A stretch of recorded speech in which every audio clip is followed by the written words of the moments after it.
So fake it till you make it. We hear that literally everywhere, right? Yeah, from corporate boardrooms to, self-help seminars. Right. You stand in the mirror, you chant your affirmations, and eventually your reality is supposed to just catch up.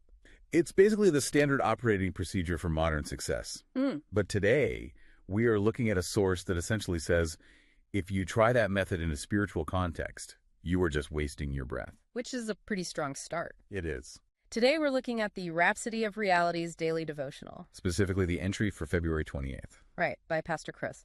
And our mission today is to really explore this text's distinction between spiritual labor and just activating what's already been done. Exactly. Because the core argument here is that repeating, I am well, or I am successful to try and make it happen, well, the author actually calls that empty repetition. In a lot of religious circles, confessing it to possess it is completely normal. It is, but the text distinguishes this based on the order of operations. It cites 2 Corinthians 4.13. I believed, and therefore have I spoken. Ah, so the belief has to be the engine. Right. And speech is just the exhaust. If you're chanting, I am well, hoping the chanting will cure you, the source classifies that as works.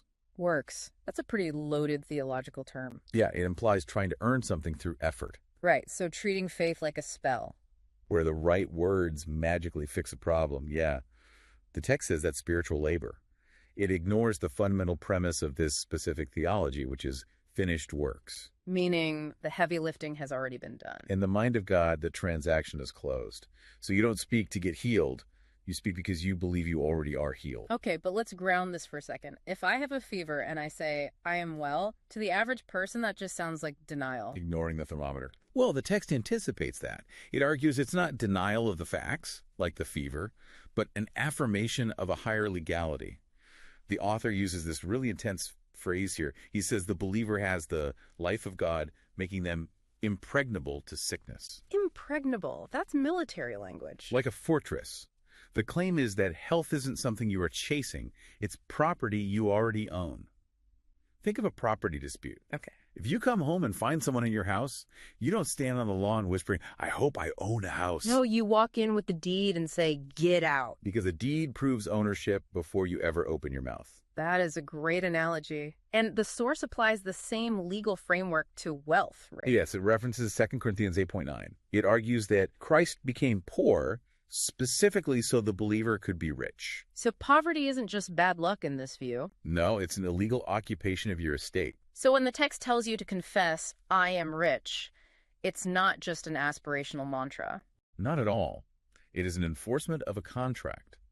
You are affirming a reality that, according to the text, is already true. Now, there's a technical term that pops up here, rima. Yes. The text gets into that, and I know it confuses people. It makes a crucial distinction.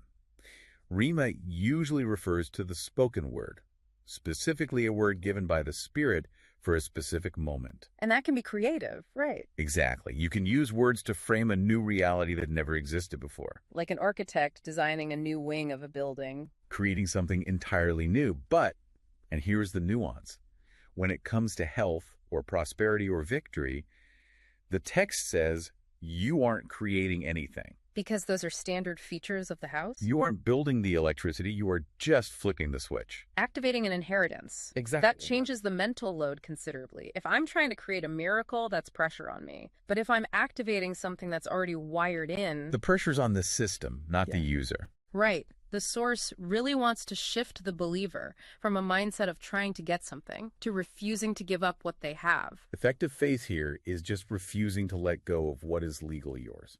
It's a fascinating look at the mechanics of belief. It strips away the magical thinking aspect. And replaces it with a rights-based approach, a legal enforcement. So if we pull back, the challenge for you, the listener, regardless of your stance on the theology, is to look at your own internal monologues. Are you speaking from a place of fear, hoping to change a situation, or are you speaking from a place of settled conviction? The difference between asking for permission and exercising a right. Well said. But we do have a final thought to leave you with. If the text is right, and confession is really just the activation switch for things that already belong to you, what finished works are currently sitting in your life collecting dust simply because you haven't realized you have the authority to turn them on? Definitely something to think about. Thanks for joining us. We trust you were blessed by this episode. To gain unlimited access to Rhapsody of Realities by Pastor Chris, please download the Rhapsody app using the link myapp.rhapsodyofrealities.org. God bless you.